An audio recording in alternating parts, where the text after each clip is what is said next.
Hey everybody, this is Richard and welcome to another episode of Fatal Error. This show began as a research project for me to understand how entrepreneurs and founders think about the climate emergency and figure out ways in which all organizations, not just non-profits, can become climate positive.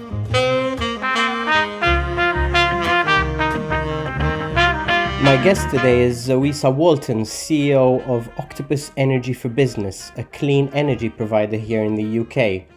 We talk about the challenges of marketing sustainability to businesses as opposed to consumers, how to balance profit with purpose, and how to start switching to renewables without necessarily switching providers. Let's hear what she has to say.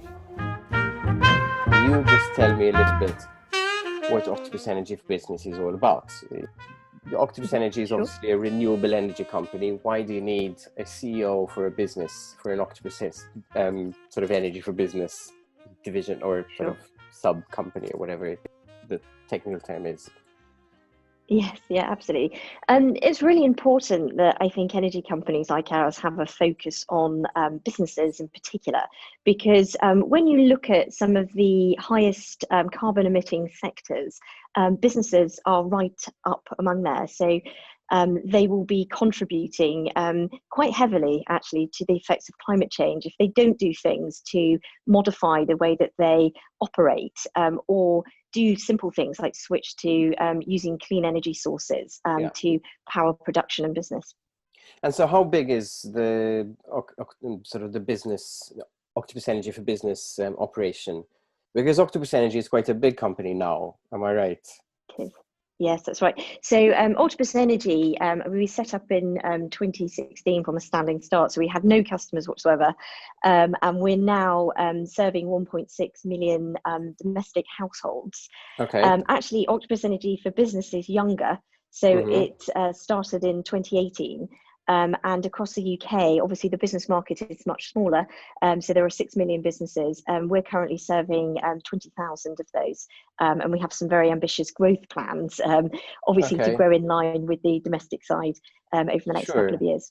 Okay, so 2 years in, 20,000 business customers, which is pretty good, but still a very small percentage, especially since, well, you said there are less businesses, but they probably emit more overall. They use more electricity. Absolutely, yeah. Just the usage, the number of people in buildings, the equipment, and all of that, and all of that stuff.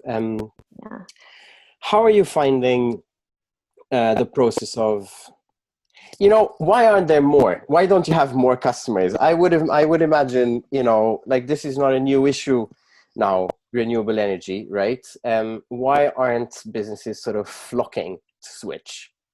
What's stopping them?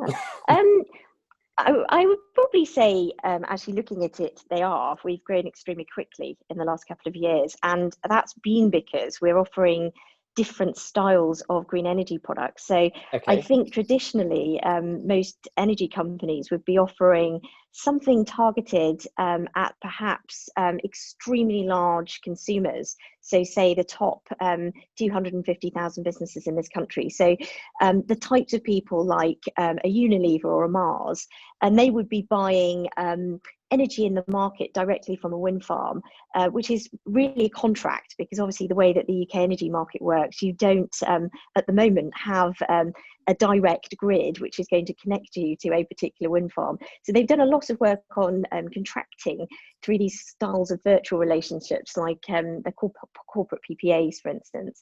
And I would say a lot of energy companies, because they solve many problems in the market. So for instance, for a wind farm generator, they like those customers because they can sell all of their output in one single go to a big energy user who's going to probably pay a fairly decent price for about 20 years.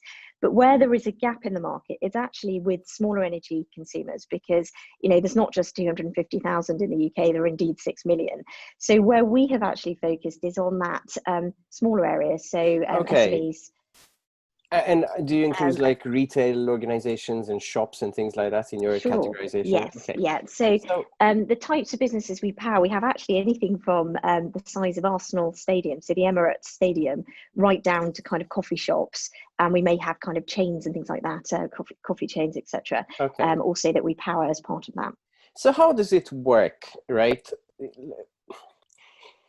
So first of all, because you folks, Octopus Energy, basically your selling point is that it's renewable energy, right? Or Sure. rather, energy from renewable sources. I would suppose that's the more kind of correct way of phrasing it. Is it 100% renewable? And what are the sources that you're Sure. using? Yeah. So it is. It's as green as we possibly can be, without having direct wire relationships with generation, or being a consumer that's got solar panels on the roof, for instance. So the way that we see that, our main investor, Octopus, is one of the leading investors in renewables in this country. So we actually own the most solar generation as a group in the whole of the UK. Okay, so you're We producing your also own power, basically. we produce our own, and we contract with those assets as a supply business. So we're investing and contracting and supplying some of that green electricity that we're generating as a group. On top of that, we also through a joint venture between us and Co-op Energy, we contract with community generators as well. So very often you will get community groups in this country who will want to build wind and solar turbines within the local community with local investors. And what we do is we will guarantee as an off-taker a price for that electricity that we can then supply through to our end customers. We do lots of other things to really help, I suppose, our customers engage and understand the way that renewables produces energy, because of course things like wind and solar, they're intermittent. They're not something that's there the whole time. So solar generates between 9 o'clock in the morning and 5 o'clock in the evening, and wind, it's not always windy. It depends, so we've exactly, done Exactly. So we've done lots of things with our customers whereby we're not just providing them sometimes with fixed green tariffs that come through, but we've also introduced this time of use element through a product we have called Octopus Agile, whereby we can tell consumers when there are lots of renewables on the grid, for instance. So times when the wind is blowing a lot and the sun is shining a lot. And we may say to them, we text them sort of signals that say, charge your car now. There's excess consumption, renewable consumption on the grid, and you can make sure that you not only get a green charge, but also a cheap charge as well.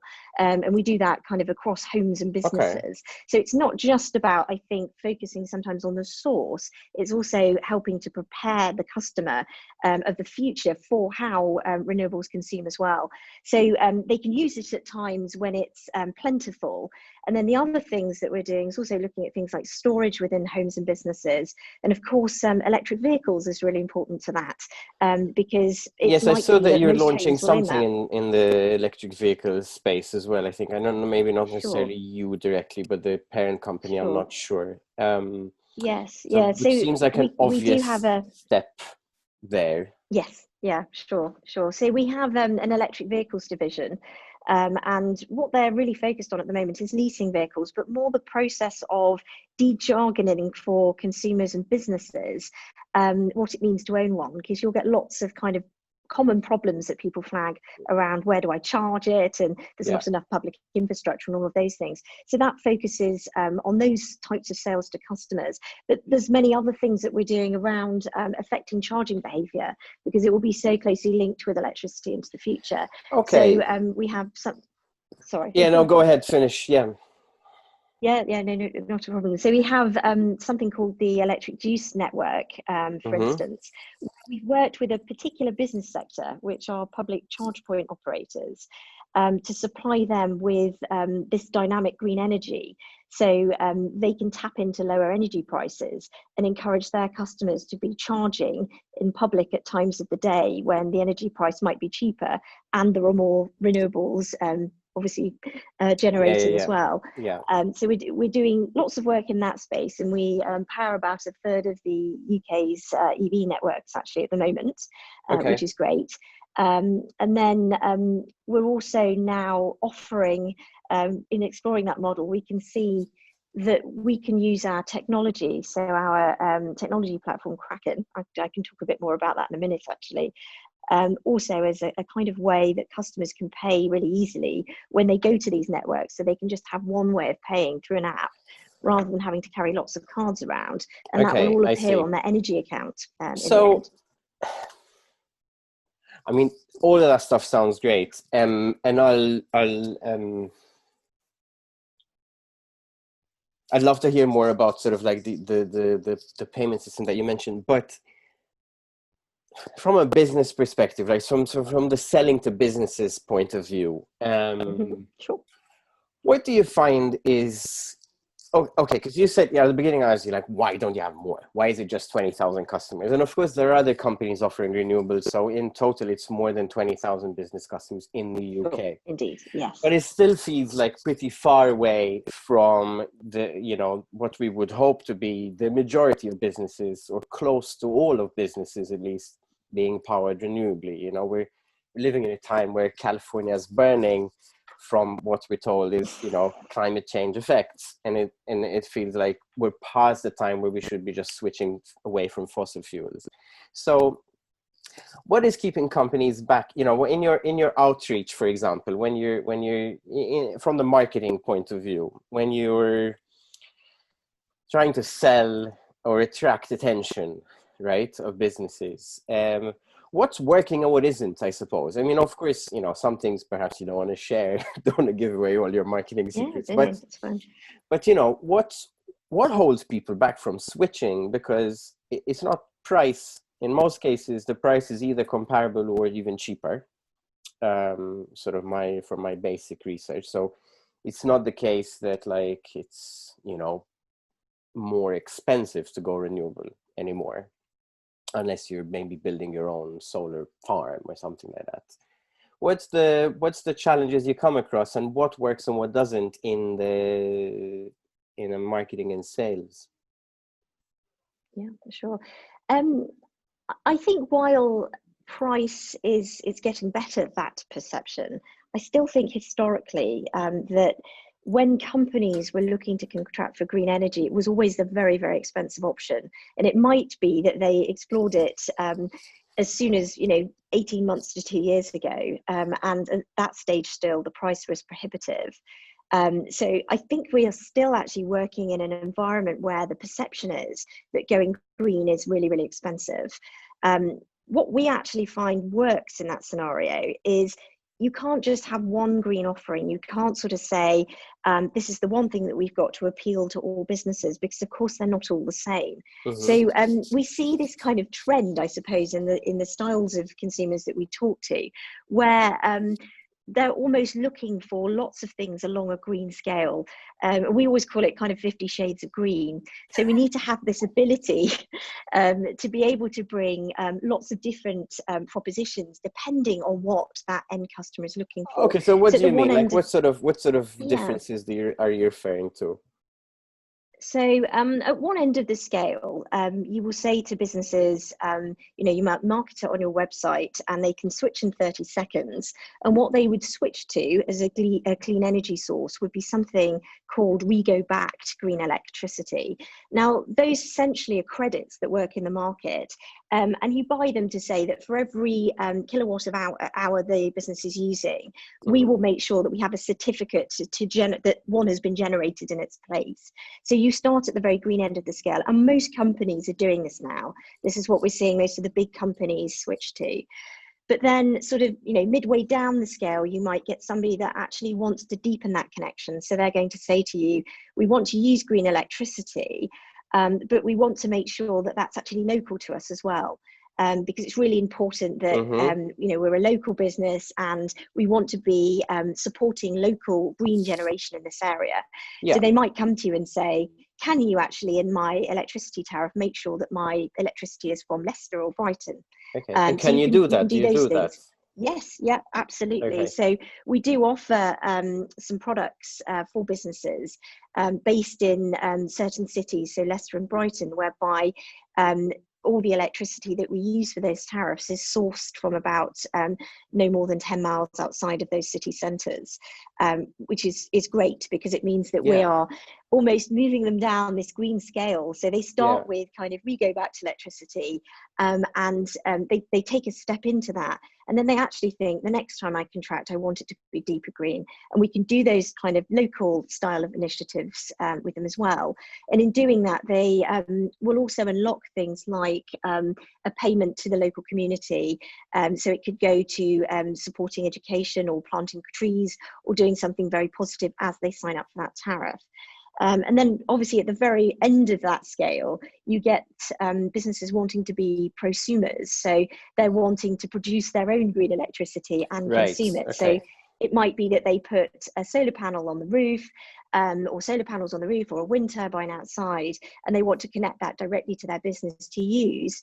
They import all of that, and sometimes the size of business that they have might mean that they can't produce as much as they need, so they'll then look to import some from the grid, which is also green.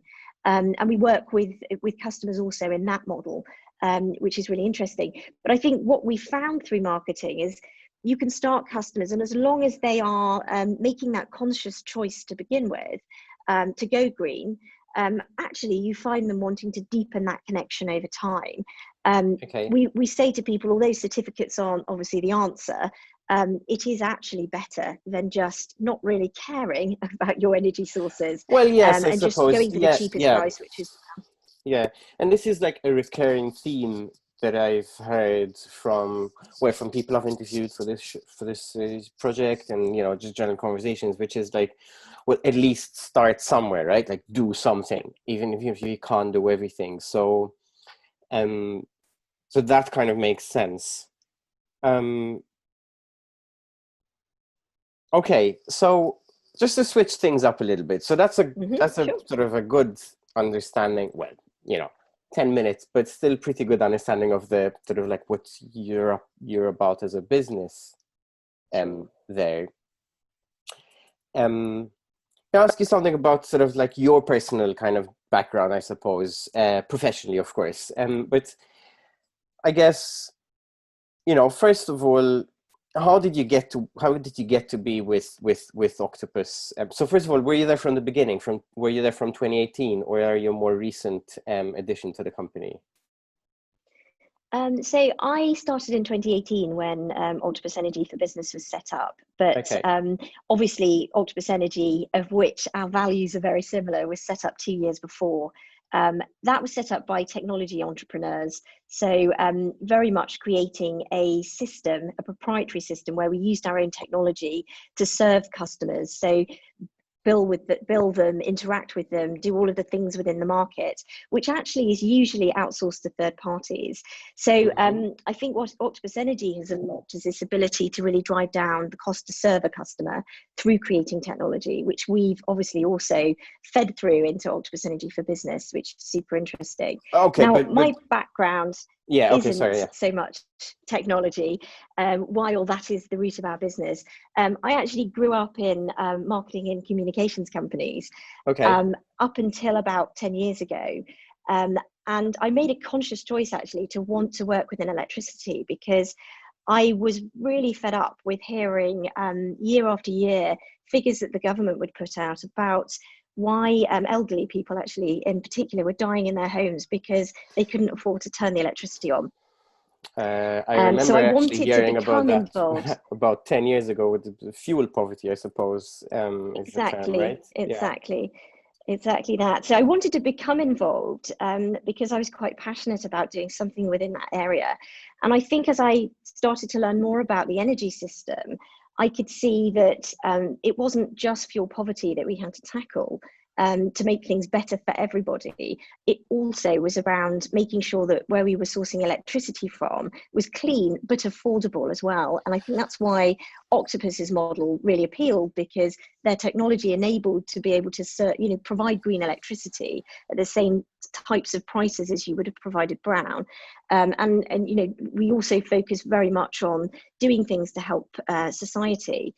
So we were a leading force within the UK's price cap as well. So making sure that vulnerable households basically weren't basically penalised for maybe being disengaged over their energy bills. So for me, can you tell me more about the price cap thing that you mentioned? I'm not familiar with that. Yeah, sure. So, I know what it means, but I don't know in the context of the energy discussion, I suppose. Yeah, sure. So I think traditionally in the energy world, the way that the model works is that customers are teased in at a very low price. So you'll go online and you'll have a look for your energy bill, and they're always saying, they give you a ridiculous price. Now, what you would find is once you've signed up, you'll probably get quite disengaged for a year. And then you look back and you've been switched on to another tariff and you think, oh my goodness, why is that so expensive compared to last Okay, year? I know exactly what you Have mean. you I had that? actually have.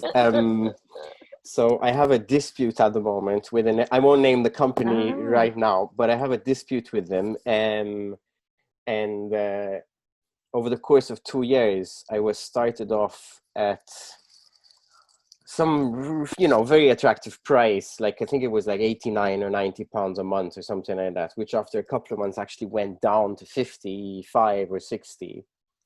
And then very sort of underhandedly, in my opinion, this went up to 188 in the wow. space of 12 months with like 3 very quick increases. And, Yes. it might be that that was the right price. That this was like the objection I had with them wasn't that it's that I don't want to pay it, but it's more about It's more about the communication and the well, transparency around it. it Yeah. was obviously what's the word? It's missold a contract, right? But okay, so this is the thing. Like you draw people in with For a very sure. low price, Yeah, usually in the price. summer And then months. after a year, you count on the fact that they're going to be disengaged and you'll hike the price. And it was something we Yeah. were calling tease and squeeze pricing. So squeezing customers after they've been with you a year and teasing them in Yeah. on cheap rates. And actually your loyal customer is subsidizing your new customer, which didn't feel right. And Yeah. very often it's the most disadvantaged households that end up in that long-term equation where they may Mm-hmm. have been paying a very high price after a year. So the price cap essentially came in to protect against that. So for the most Okay. vulnerable households, first of all, and now it's something that operates across the UK market. So to protect around that practice, and basically it's capping the price that a company can take that contract to after a year. So it's making sure that that practice, while it may happen to a certain degree, and you may get a slightly higher Yeah. price after a year, it's not to the extremes that it once was. Okay. So sort of like I guess to loop back to what you were saying. So your background is in marketing. You were Sure. attracted to the electricity or energy market, not specifically from a renewable environmental point of view, but more from an affordability Societal, I would say, yes, thing. yeah. Yeah. And I think when you look societally, it's impossible to ignore the green energy side of things and how important that is. Well, And increasingly when you start really unpacking anything to do with sustainability or climate or anything like that, you find huge links with either, I guess what some people are referring to as climate justice nowadays, which is very often the people who suffer the most are the people who are suffering the most anyway. sure. Whether it's poorer sectors of society or older people because maybe they're less up to speed with what's going on, or groups that already suffer from some kind of discrimination of some kind. But so it makes sense that it would kind of Indeed. tick those both those boxes, I suppose, for you. How do you balance that out, both personally, right, and as a sort of a CEO, right? Because I mean, I suppose the personal opinions of a CEO also have a very direct effect on how the company is run. Sure. How do you stop yourself from becoming those energy companies, right? Because at the moment you're sort of the underdog, right? You're Yeah. sure, like Octopus Energy, 1.2 million domestic customers. You folks have 20,000 business customers. It's a good number, but still you're the underdog compared to the big ones, right? In the UK, I wouldn't know their numbers, but thinking of npower or Scottish Hydro or these kinds of companies, you hear many Yeah. stories of companies who have these fantastic ideas when they're at your size, and then they become the dominant player, and then they're screwing everybody over, right? So, what's the company doing to make sure that doesn't happen? Yeah. And it's a very interesting question because Our fundamental difference is our take on the way that we've created the model, and it's to do with technology and the ability to highly personalize the journeys that our customers take with us. And because of the fact that we own that, and we've created some of the most, I suppose, iconic and fun tariffs in the industry, we get the ability, whether or not we've got 10,000 people, 1.6 million, or indeed, where we're looking to grow to 100 million across the world in, by 2030, we've still got the ability, because of the fact that our technology is proprietary, to be able to deliver that journey to the end customer. And we are seeing evidence of this. So while we are a player in the UK market, I think we've got 5% market share. We actually serve across the world in just 4 years. Our technology is being licensed by other energy companies. So we have 17 million customers across the world using that technology, because it is a cheaper way to deliver energy, electricity, and also make that greener, so that the cost model is much less to serve for a customer. Okay, so but you're still sort of,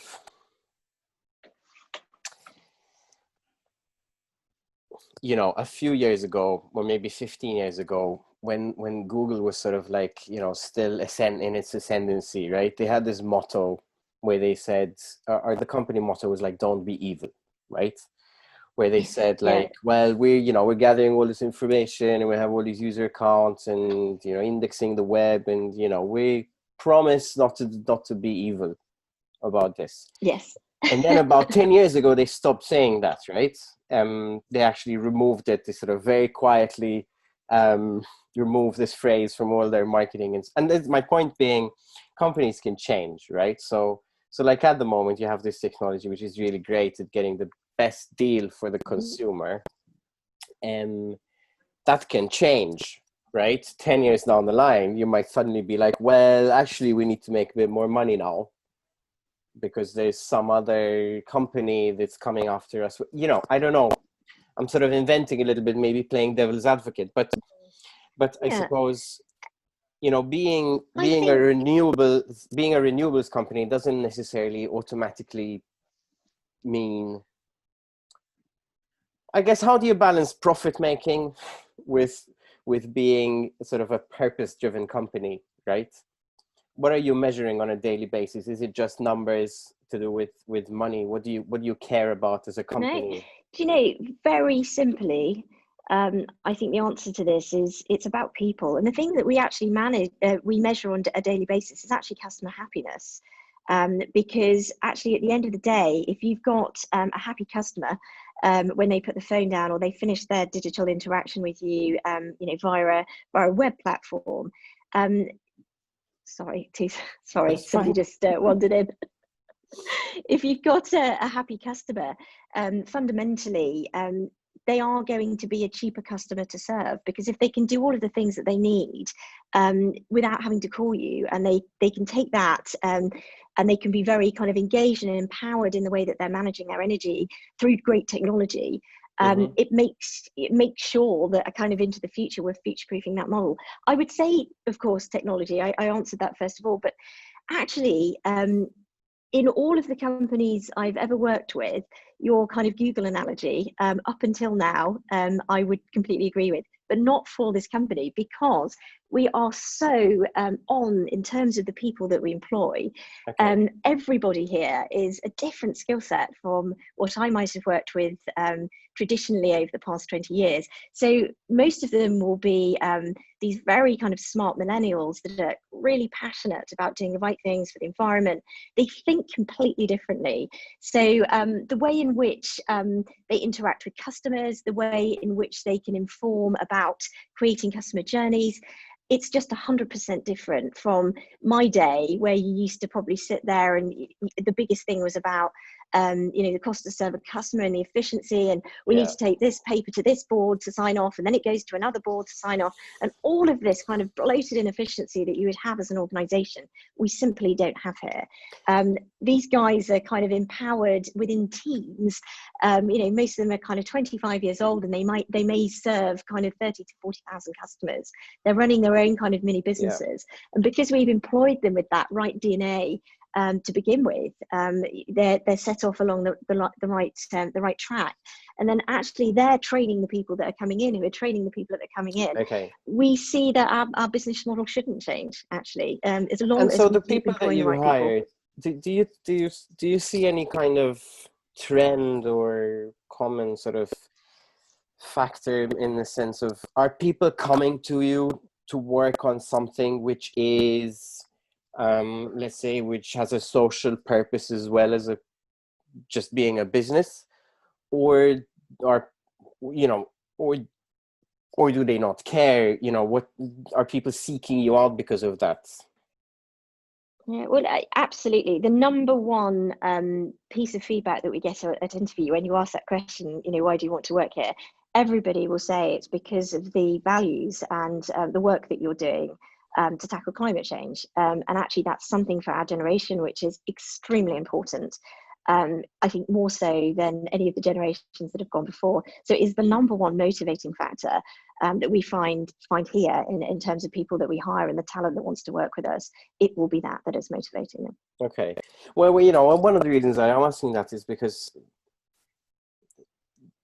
I hear sort of bits and pieces about, haven't seen any solid data on this or any good research, but it sort of gut feel is people will increasingly be happier to work for a company that is not necessarily in the climate space, but like 10, 15 years ago is like, oh, we want to work somebody where they give us a free lunch or where there's bean bags or, this kind of stuff. Whereas maybe what is going to be keeping people now, kind of making them be loyal to their employers more, are you doing something good with all this money we're making, right?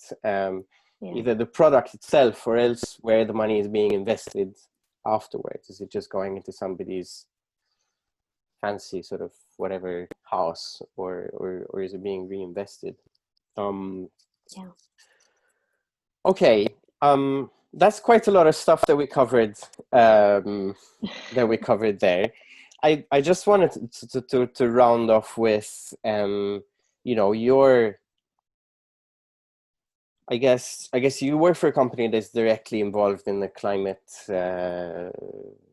debate, crisis, whatever sort of the right term is. I mean, first of all, what's your personal view on that? You said you joined Octopus for sort of a mix of reasons, I suppose, but how worried are you about the situation? I'm really worried about it. It's not a debate to me. It is a crisis. We are in a crisis. We can see that. I think since Paris, we had all of these countries pledging that we wouldn't go above a kind of 2% increase in global temperature. And I think everything I've read so far is between 4 to 6%. We are in a crisis. To me, it's no longer something that should be debated. So why is it being debated? I mean, I agree with you. It shouldn't be up for debate. But and obviously there's a lot.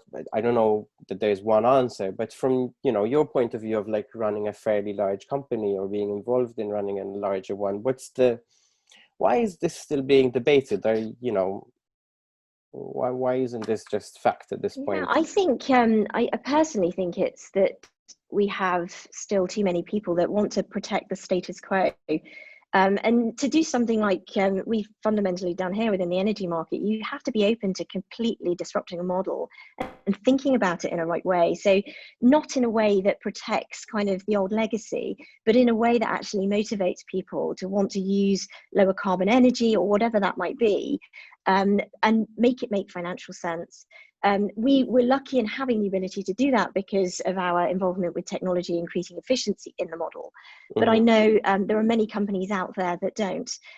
So I think very often it is that step into the unknown, and us as kind of individuals, it's not human nature sometimes to push yourself out of a comfort zone and think differently around something and around how to answer the question. But I think here, fundamentally, you see too many stakeholders wanting to protect that kind of traditional ground, quite honestly. Yeah, and I suppose politicians aren't sort of well known for wanting to disrupt anything, which is unfortunate in this kind of it makes sense to protect the status quo when the status quo is working. And then many times it is, I suppose. But so to wrap up, so the purpose of this is not to sort of advertise for companies, but in a way, you know, that kind of comes as a side effect, I suppose, just by, you know, virtue of talking about your company. And we're talking to some other energy companies as well. But you know, from a business perspective, what are the sort of simplest ways of switching to renewable energy sources? What are the sort of best? I mean, obviously, somebody can call you up and be like, "Hey, we want to do this." Obviously, you know, that's the thing. But in practice, whether it's with you or with somebody else, and you know, I don't mean the kind of like, let's install our own wind turbine. That's a different category. But you know, I have a small shop, or I have a small kind of office, and I want to switch to renewable energy. What does it actually involve? The very simplest thing that people can do is to check their energy bills to see the content of the energy mix. It should be on there. It should tell you what style of tariff you're on. And if you're not, ask your energy provider about it. Okay. And ask to switch to 100% green sourced electricity. So you can do that you can do that with any energy provider. I can call up. You should be able to do that. Whoever it is, and be like, "Hey, I want to know what the mix is." I didn't know you could do that. Yeah. Okay. So you can say, what is the mix of my tariff? And they should be able to say, if they have a brown tariff, they might say it's 30% green sources, and actually you're looking for 100%. You want it to be 100%. So I would talk to them about when your next contracting term is, or if you can do it now, and do that. Just make that switch. Okay. For us, it's as simple as literally going onto our website. You can switch in 30 seconds. It's that simple. So starting with trying to make sure that your fuel mix is 100% green is a great place to begin. And as I said kind of earlier on, along that kind of 50 shades of green scale, then work to deepen your connection and ask more questions about where your green electricity is coming from, all the way down to potentially, you know, being able to, in the future, generate your own and use your own. Brilliant. I can somehow see that 50 shades of green line, making it into one of our blog posts or something when we publish this. But hey, excellent. Thank you so much. This was great talking to you. And we're magically bang on time, just about to be for questions. So.